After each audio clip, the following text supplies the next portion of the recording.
What if the truth you seek has been there all along? No Christian traditions, no Jewish traditions, just one desire to follow the entire book as revealed by Him. Welcome to SoulTenders. Hello and welcome back, my friends. Today we are stepping into Genesis chapter 20. Can you believe it? Chapter 20 already. This is a chapter, though, that feels a little bit like deja vu. Abraham moves, Sarah's taken, a king is threatened, and God steps in.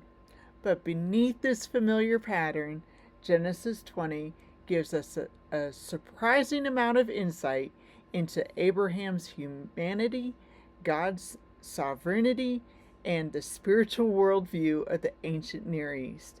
And the question every believer must wrestle with: who is on the throne of my life? So, let's grab our Bibles and open up to Genesis chapter 20 as we read together.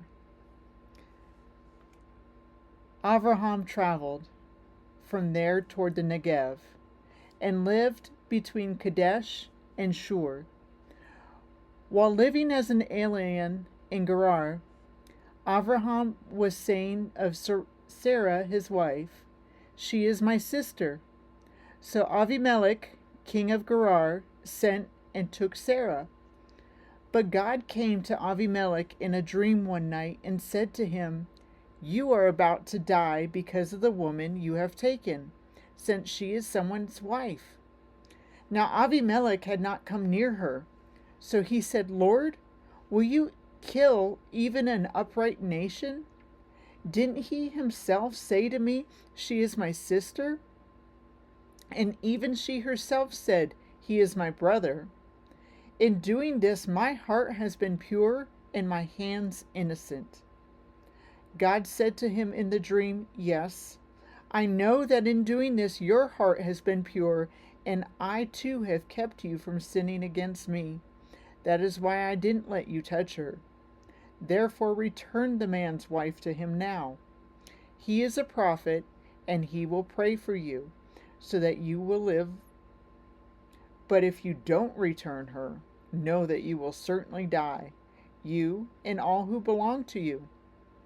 Avimelech got up early in the morning, called all his servants, and told them these things, and the men became very afraid.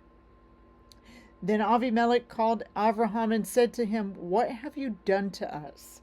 How have I sinned against you to cause you to bring on me and my kingdom a great sin? You have done things to me that are just not done." Avimelech went on asking Abraham, "Whatever could have caused you to do such a thing?" Abraham replied, "It was because I thought there could not possibly be any fear of God in this place, so they will kill me in order to get my wife. But she actually is also my sister, the daughter of my father, but not the daughter of my mother, so she became my wife. When God had me leave my father's house, I told her, 'Do me this favor, wherever we go, say about me, he is my brother.'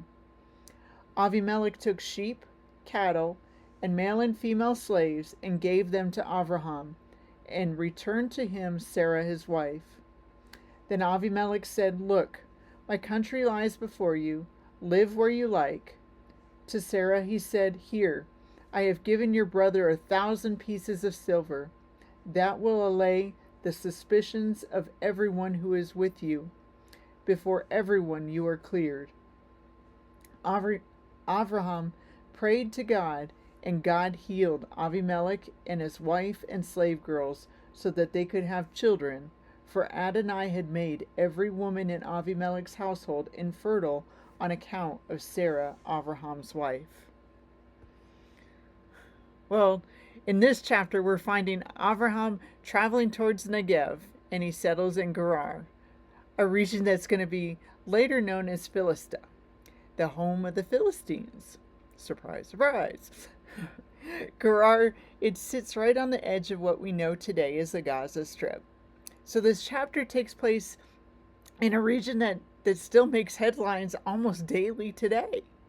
And Abraham, he's moving because, like any pastoralist, he needs fresh grazing land and water. But Scripture also makes it clear that God is directing his steps. But then Abraham repeats an old pattern. She is my sister. Fear drives him. Self-protection guides his choices.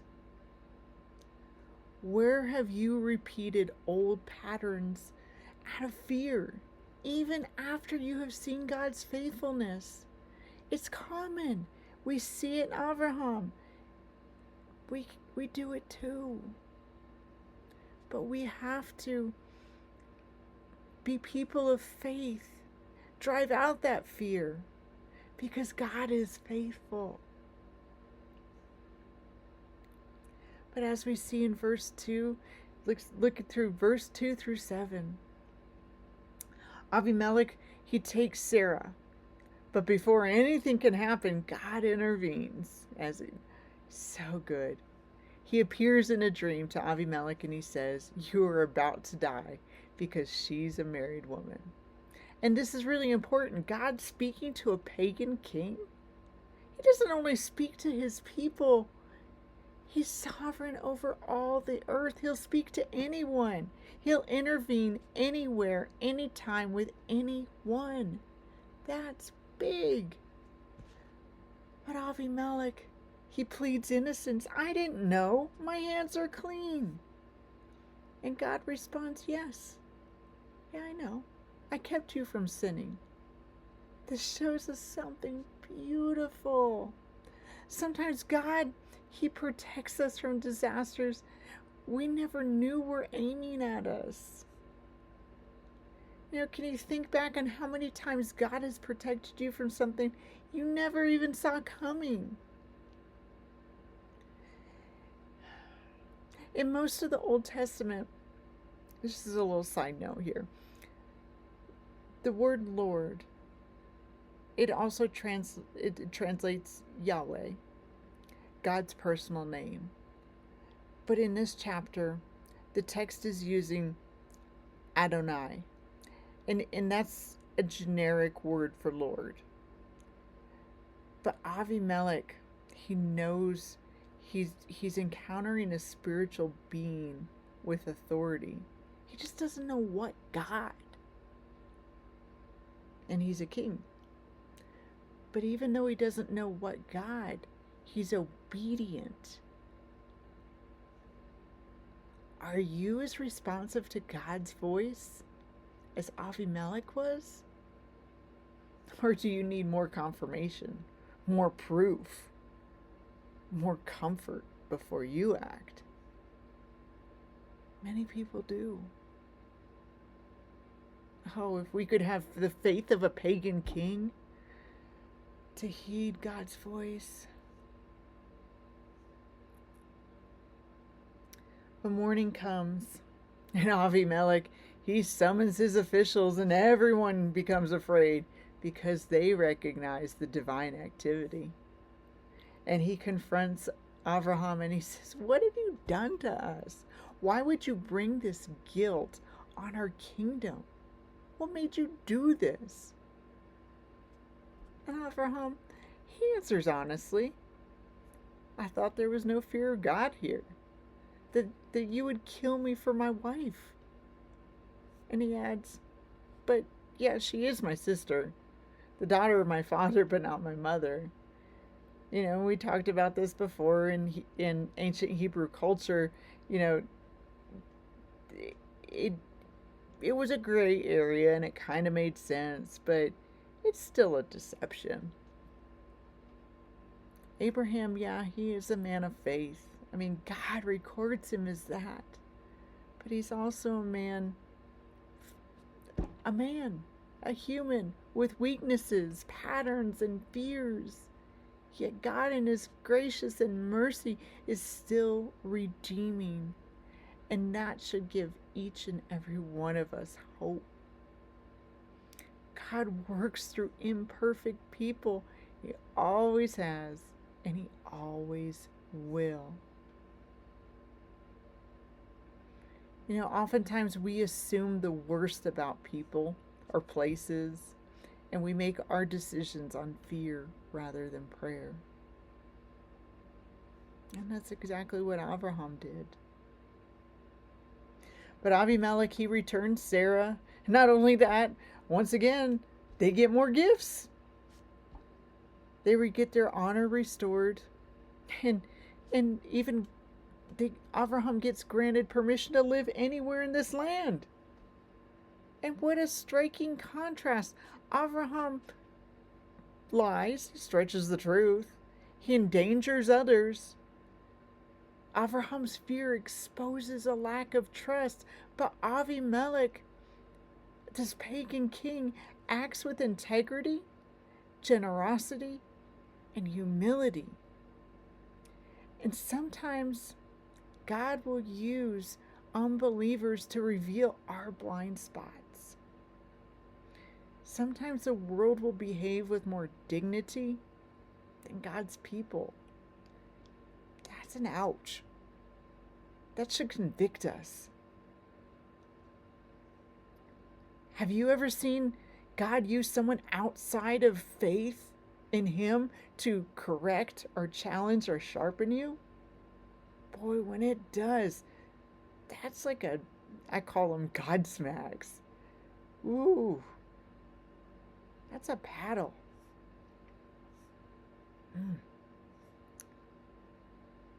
God identifies Abraham as a prophet. A prophet is one who hears from God and speaks on his behalf. Whoa. And God requires Abimelech to receive a prayer from Abraham.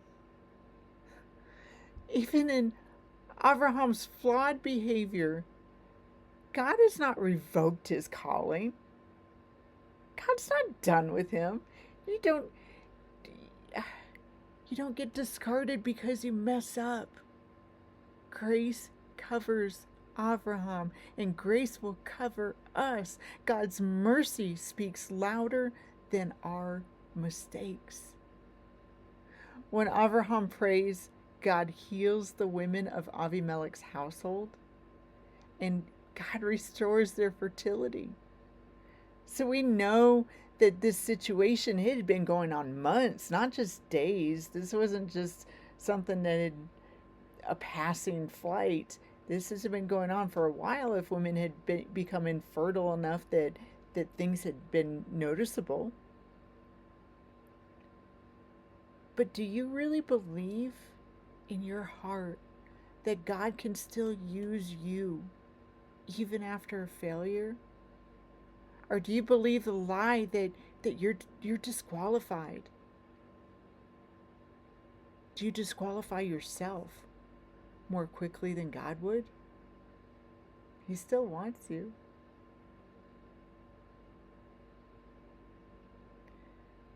Some things I want you to sit with.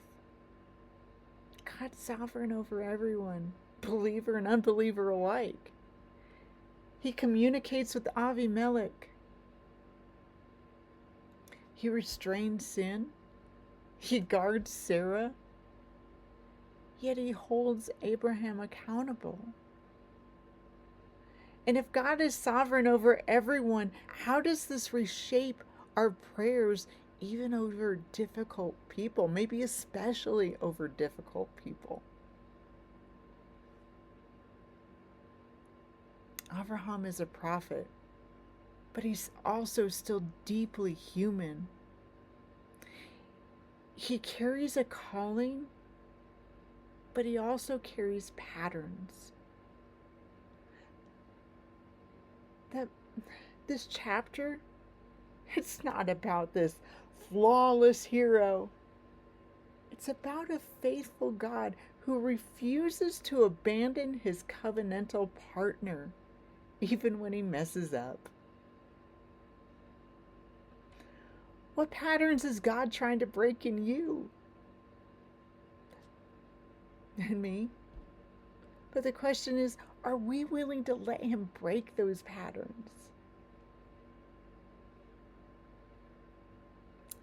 Avimelech, he fears God more than Abraham assumed. But the surrounding culture, like ours today, lives by the motto, do what makes you happy. The self was on the throne. The self is the highest authority. The self is God. But if we're believers, we are called to live different, not performatively, but authentically as children of God. You know, I posed this, I think, last week. Maybe it was a couple weeks ago. If someone was to observe your life for 24 hours, how would they know you belong to God? How would they know that He's truly on the throne of your life? How do you know He is yourself?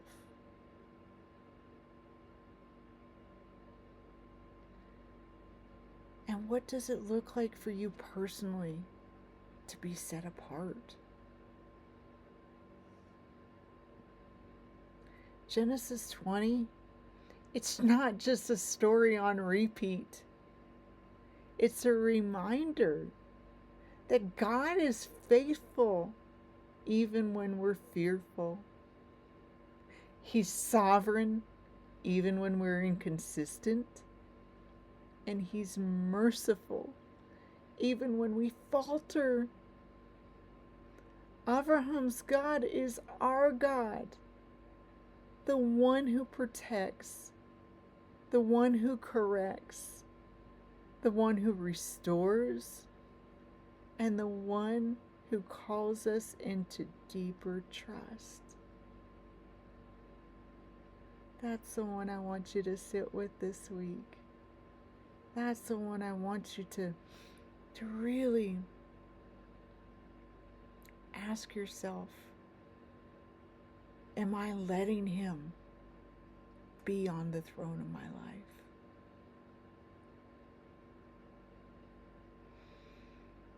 So until next week, when we explore Genesis 21, shalom, my friends. Thank you for walking through God's Word with me today. If you'd like to stay connected, head over to SoulTenders.org. That's where you can send in prayer requests, ask questions, or learn more about what God is doing. Don't forget to like this video and hit subscribe so you won't miss what's coming next. Until then, may you walk in His light and peace. Shalom.